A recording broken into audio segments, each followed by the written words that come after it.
Ante la duda, consulte a los únicos que saben de derecho. Consulte a un abogado. Mensaje del Colegio Público de Abogados de la Capital Federal. Un banco solidario es un banco que siempre te va a dar una mano. Por eso tenemos un montón de beneficios pensados para vos. Conocelos en cualquiera de nuestras filiales en todo el país o en bancocredicop.com. Banco Credicop Cooperativo, la banca solidaria. Municipalidad de Navarro. Intendente Santiago Maggiotti. Crecer es brindar oportunidades. Crecer es motivar el desarrollo de la gente. Crecer es promover la cultura y el deporte. Queremos seguir creciendo junto a vos. Banco Ciudad. Te quiere ver crecer. 0822 20400. bancociudad.com.ar.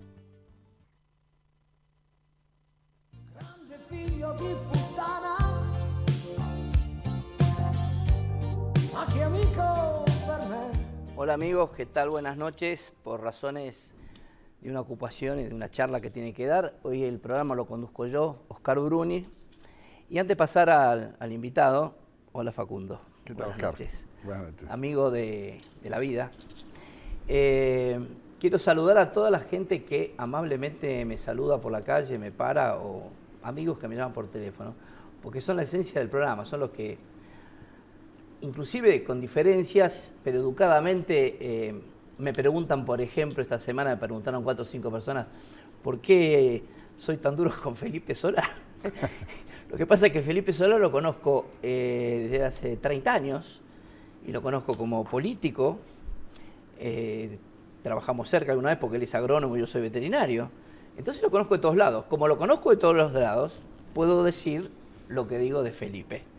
Y no es una cuestión de ideologías, porque él está con Massa. Y así como les digo que luego de las elecciones, a Massa y a los compañeros, Felipe va a ser el primero en irse. Rescato, por ejemplo, una vez más, y lo estamos tratando de traer al programa, al intendente de San Fernando, a Luis Andreotti, que ya está haciendo una obra excepcional en San Fernando. Saludo a mis amigos, a Manucho, Magdalena, al anarquista Víctor, que no sigue un anarquista, de Núñez, y fundamentalmente a la doctora Segré, y al grupo ecuménico que hemos armado con amigos del judaísmo, con Ana del budismo, con la pastora Julia, que es de la iglesia protestante de San Miguel, la compañera evangélica paraguaya Daniela y el rabino Eli y su mujer Elizabeth. Perdón, Eli no, Abel y su mujer Elizabeth. Marisa, antes de pasar a nuestro amigo que nos va a hacer un mapa de lo que está pasando en la Argentina, contanos qué está pasando. ¿Qué tal, Oscar? Sí. Volvemos a lo de la semana pasada, estuvimos hablando sobre la cuenca del Salado, que estamos esperando uno de los picos más altos en el día de mañana, y ya tenemos cortada la ruta 57, 29, ya la tenemos, y la 41. Acá estamos pasando imágenes de algunos lugares, bueno, estos que estamos con las inundaciones. Estamos con 250.000 hectáreas bajo de agua de trigo. Hemos perdido más de 100 millones de pesos de pérdida de hacienda y todo lo que tenga que ver con el campo. Tenemos 4 millones de hectáreas bajo de agua también. Y bueno, es un desastre, y lo peor de esto es que es por la desidia, ¿no? Que es un poquito... que por ahí leí de que se había recaudado ya 2 veces lo que se tendría que haber gastado en la cuenca del Salado. Exacto, porque hicieron obras, pero hace varios años, y digamos en estos últimos años lo que se hicieron fueron dragados, que también nos ayudaron muchísimo, que se ha hecho en la zona de Belgrano, pero está Villanueva inundado, tenemos Dolores inundado, Pila, por lo que escuché del intendente, supuestamente que estaría quedando bajo de agua. La ciudad es lo que está diciendo. Después tenemos la zona de Castelli. Castelli tiene también 80.000 hectáreas bajo de agua, las casas se están tapando. Un desastre bastante importante, y bueno, volvemos a decir, todo por una desidia de lo que no se ha hecho y lo que se ha gastado, ¿no? Fuera de cámara estábamos charlando que el problema de la inundación en estos momentos, que uno podría decir, refiriéndose a Scioli, si Scioli tiene la respuesta para las inundaciones, para el narcotráfico, para la inseguridad, ¿por qué no lo hizo? Digamos, ¿no? A esto hay que sumarle esta semana la huelga agropecuaria. También, también la huelga, o sea, todo lo que son economías regionales sabemos que está en decadencia. Conozco un laboratorio que justamente está con problemas porque justamente no llegan productos de las economías regionales para la exportación y no tiene actividad económica, ¿no? Sí, vos fíjate lo que es en la zona del sur, la manzana, en la zona norte, digamos, tenemos el tema de las naranjas, la uva se está dando de comer a los chanchos, la uva de exportación, o sea que no, están destruyendo y lo han destruido todo. Y estamos comiendo en este momento, como ser la cebolla, la están trayendo de Chile. ¿Cómo puede ser? Una pregunta, y te invito como primera dama de esta mesa, que te quedes y le puedes hacer la pregunta que vos quieras a... Yo sigo con el tema, porque yo soy productor. Y soy vos productor y estás producto igual. manzanas, peras y uvas y la estás pasando. Y coincido, la estamos pasando muy mal. La situación, ya venimos de un par de años muy malos. Primero, como productor y como argentino, me tengo que tener empatía y solidaridad con la gente que está sufriendo, porque al margen de la incapacidad del gobierno para enfrentar los problemas, lo primero es una palabra de aliento y de solidaridad con los cientos de miles de compatriotas que la están pasando muy mal, que han visto afectadas su vivienda, su salud, frío, sus producciones. La verdad que es una situación muy lamentable. Y volviendo al plano político, lo peor es que son años donde el campo le dio a la Argentina, en los últimos 10 años, 300.000 millones de dólares. La diferencia de ingresos que ha tenido este gobierno con relación al promedio de los gobiernos históricos en la Argentina ha sido de 300.000 millones de dólares de mayor recaudación.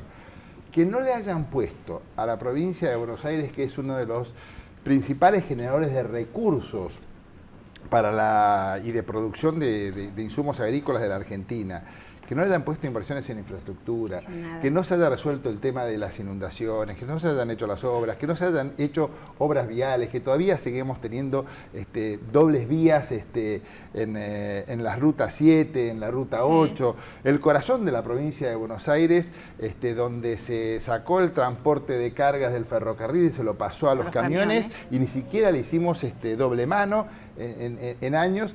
Me parece que demuestra una insensibilidad del gobierno. Por eso yo me río muchas veces cuando Scioli dice mirando a la cámara, denme una oportunidad.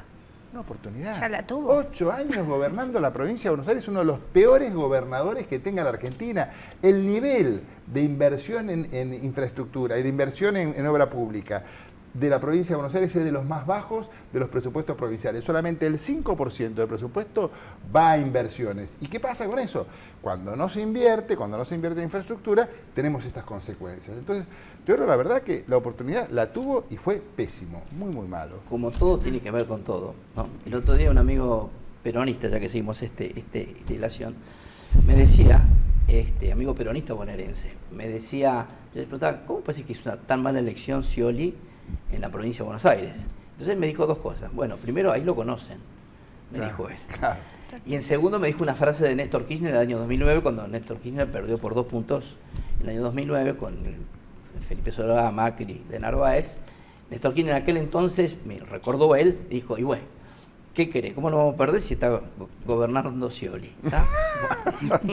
Bueno, por ahí es un presagio. Un presagio. Por ahí es un presagio de lo que va a suceder. Pero es algo que se ve muy triste porque el otro día estaba escuchando las donaciones que están haciendo, se creen que llevando colchones y comida a los inundados, y decía algo que me molestó mucho cuando decía, ay, no sabíamos que en el campo no tienen luz, que viven pobres. Y digo, todos estos años que estuviste, ¿nunca saliste a caminar el campo? ¿No sabés la situación de la gente? Exactamente. Para que vos te des cuenta que este programa es tutti frutti, yo antes de darle la palabra y que hable de todo lo que él quiera, porque es un gran analista político de la vida de los últimos 40, años, casi 50. Sí. Quiero referirme a algo muy rápido. Yo no soy actor, ni soy actor K. Yo digo libremente, para eso colaboro económicamente con este programa. A mí no me paga ni Clarín, ni 678, ni nadie. Entonces, digo, no soy actor K ni nada de todo el estilo, porque, señora Mirta Legrand, no me voy a sumar al coro de actores K, sino que yo, Oscar Bruni, le voy a decir que me quedo con su hija que dijo, no, mi mamá no quiso decir dictadura, sino autoritarismo. Señora Mirta, uno puede disentir en muchas cosas o no con el gobierno, pero esto no es una dictadura. Una dictadura es otra cosa. Una dictadura son 30.000 muertos, una dictadura es la falta de libertad absoluta. Le recomiendo, señora, si no lo vio, y lo recomiendo a la mesa si no lo vieron, lo recomiendo a todos. Yo anoche fui a ver, para distraerme un poco, fui a ver El Clan. Gracias, Trapero, por el homenaje a Raúl Alfonsín que se hace en la película y al inicio de la democracia que vos eras muy jovencita, nosotros dos no, tuvimos que ver con ese gobierno, ¿verdad? Señora Mirta Legrand, mire esa película y se va a dar cuenta de dónde vinimos. Y usted habla muy bien de Menem. Con Menem era otra cosa, dijo ella. Sí, Menem era otra cosa. Dejó un país con 26% desocupado, 53% de gente bajo la línea de pobreza, millones de desahuciados. Era otra cosa, señora. Por lo tanto, no hable más de dictadura. Facundo, el país está un poco tenso. Lo último es, por supuesto, mejor dicho, siempre hay algo último. Recién, a poco antes de entrar, me enteraba de que Gendarmería detuvo a 2 fiscales que querían introducir 2.500 votos en el conteo de Tucumán, adentro del conteo. O sea que siempre se sigue sumando. Sigue. Yo lo estimo y lo respeto mucho a Alejandro Tulio, al director electoral, pero Alejandro, una sumatoria de hechos no forma fraude. ¿Cuál es tu opinión? Que quemar urnas ya es fraude. Digamos, no sé qué entiende Tulio, a quien también conozco, por fraude. Yo creo que lo que está pasando en Tucumán es muy grave, sobre todo como un indicio de prácticas que suceden. En Tucumán no es solamente el momento del comicio, y pasa lo mismo en Formosa, y pasa en Santa Cruz. El tema es cuando se van cambiando los regímenes electorales, cuando se le presenta una mesa más grande que esta, con 150 boletas que un ciudadano tiene que optar por eso. Eso no es un cuarto oscuro, eso no es una votación. Cuando se hace un régimen electoral amallado, donde un pueblo como en Tucumán, con 70 firmas, escuchen lo que les digo, con 70 firmas un vecino elige puede armar una lista, presenta 70 firmas, y en un pueblito de 1.000 habitantes, con 70 firmas tiene una lista. Entonces, ¿qué pasa? El candidato a intendente tiene a todas las familias que se ponen de candidatas a concejales para que lo voten a intendente, y el candidato a gobernador tiene a 20 candidatos a intendentes. Eso es una desnaturalización del concepto de partidos políticos que está manifestado como una voluntad de organización de la gente en la propia Constitución Nacional. En la Constitución reformada se menciona la idea del partido político, el partido político es el que organiza la sociedad. Esto lo destroza. Entonces, las elecciones así. Hay fotos de bolsones de comida dados para votar. Un incidente donde urnas con 40, 50 votos antes de empezar la votación. Esto pasa en Tucumán, pasa en Formosa, pasa en el tercer cordón de la ciudad, de la provincia de Buenos Aires. Es sistémico. Y no hay nada peor que robarle la identidad política al ciudadano, porque es un robo individual para la persona que le están haciendo desaparecer su voluntad, pero también es un robo a la sociedad en su conjunto, que se desnaturaliza, porque se habla del pueblo, pero tenemos que tener mayores garantías y seriedad acerca de que el peronismo nació con una elección en la cual se rompió con décadas de fraude. El peronismo nació con una elección en la cual, por intervención de las Fuerzas Armadas para garantizar lo que los conservadores venían haciendo durante décadas, que era eliminar el fraude. Y ahora el peronismo, en la retirada, está haciendo lo mismo que hacían los conservadores en la década del 30, induciendo al voto, pagando, quemando urnas, desnaturalizando la voluntad popular. Esto es muy grave, y sobre todo porque hay una elección donde nosotros aspiramos con Cambiemos a generar un cambio. Nosotros, el radicalismo en todo el país, con Cano en Tucumán, pero hemos hecho una alianza, teníamos un candidato que era Sanz perdió, ahora acompañamos a Macri, y yo como radical, lo acompañamos con mucho gusto, creemos que Cambiemos se expresa el cambio que la Argentina necesita, y estamos a muy pocos puntos. Todas las encuestas dicen que estamos a muy pocos puntos de que haya segunda vuelta o no. Si hay este comportamiento electoral sistemático en toda la Argentina, me parece que hay que hacer una gran apelación a que la gran mayoría de gente que trabaja, que cree en la democracia, que cree en la política, que cree que es una ocasión para cambiar, cuide el voto, se fiscalice, estemos muy atentos. propiciemos la modificación del régimen electoral. En la Ciudad de Buenos Aires, en Salta, en Formosa, en algunas intendencias, ya vimos lo que es votar con una electrónica. Ahí se acabó el hecho de que te sacan las boletas. Acá, un aparato enorme de 3.000 y pico de fiscales que se necesita una provincia, a las 8 de la mañana empiezan a votar los primeros tipos que responden a un partido político que tiene más estructura, empiezan a robar las boletas, entonces a las 9 ya empieza a entrar la gente y no existen las boletas. Esto no puede pasar. Yo me voy a detener en algo que vos acabás de decir, porque hoy, señora presidenta, así como hubo una a favor, ahora va a poner en contra. No estuve de acuerdo con lo que la señora presidenta dijo en la Bolsa de Comercio, que dijo que había que reconocer los triunfos. Entonces, acá hay una diferencia. Esto no es reconocer un triunfo en Tucumán. Esto es cuestionar una elección. Por ejemplo, al lado de Tucumán, y vos recién lo nombraste, está Salta, que ganó muy bien y ampliamente Urtubey, por 20 puntos con el voto electrónico. Sí. Él se reconoció rápidamente las elecciones. Es que nadie dijo nada porque no pasó nada. Acá, ¿qué más tenía que pasar? Sí. En Tucumán, 30.000 personas en la plaza, que fueron espontáneamente, es la indignación de un pueblo, porque le están robando su voluntad. Los tucumanos dicen, nosotros queríamos un cambio. Este gobierno, la manipulación, la tergiversación, el robo, nos está evitando tener el gobierno que queremos. Por eso salió la gente. Y salió una noche, la reprimieron y volvió la noche siguiente. No está pasando cualquier cosa. El anarquista, siempre lo veo. Pregunta con mucho respeto y dolor si la UCR no arrió las banderas nacionales y populares. Como siempre, excelente programa. Jorge Pergamino se pregunta al invitado: si gana Cambiemos, ¿qué política agropecuaria se implementará?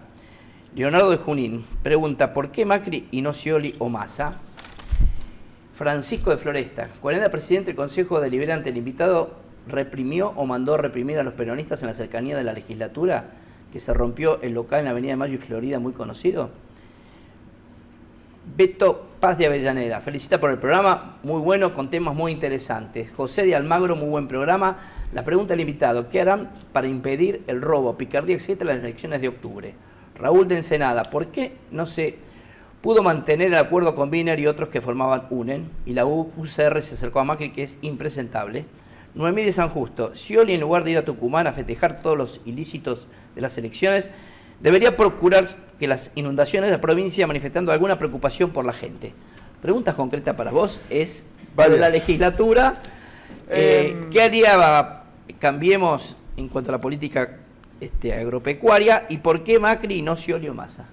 Sí, episodios de represión así.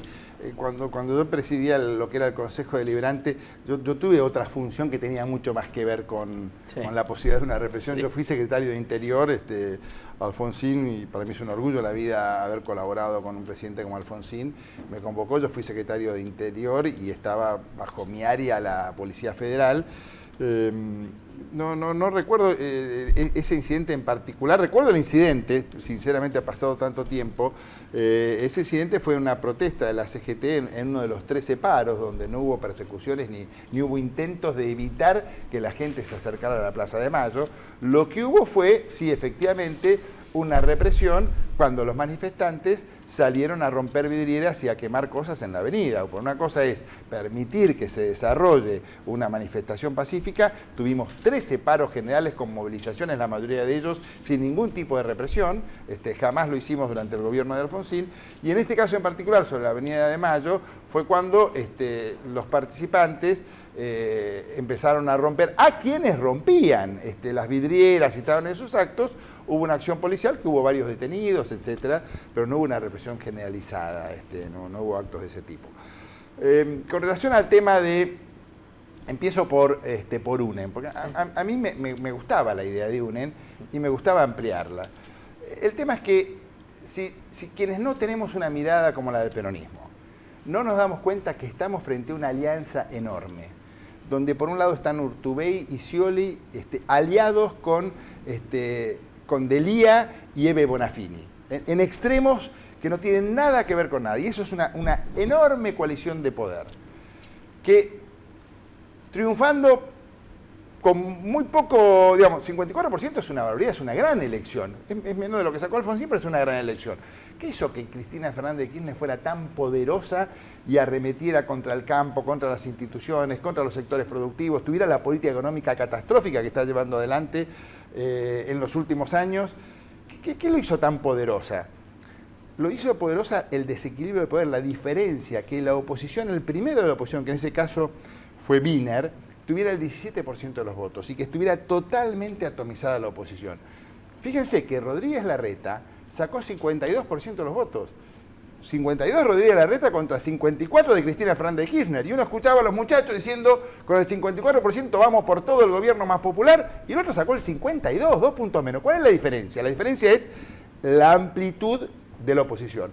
Y la oposición nos dimos cuenta que teníamos que acordar algunas cosas, porque si no nos llevaban puestos, porque si no pasa lo que pasó con Nisma, pasa lo que pasa con los jueces, con el Consejo de la Magistratura, pasa lo que pasa con las leyes que hacen leyes cuando se están yendo en retirada, así como queman urnas, secuestran, cambian jueces que los están investigando, cambian la ley del Consejo de la Magistratura, digamos, se están preparando la retirada.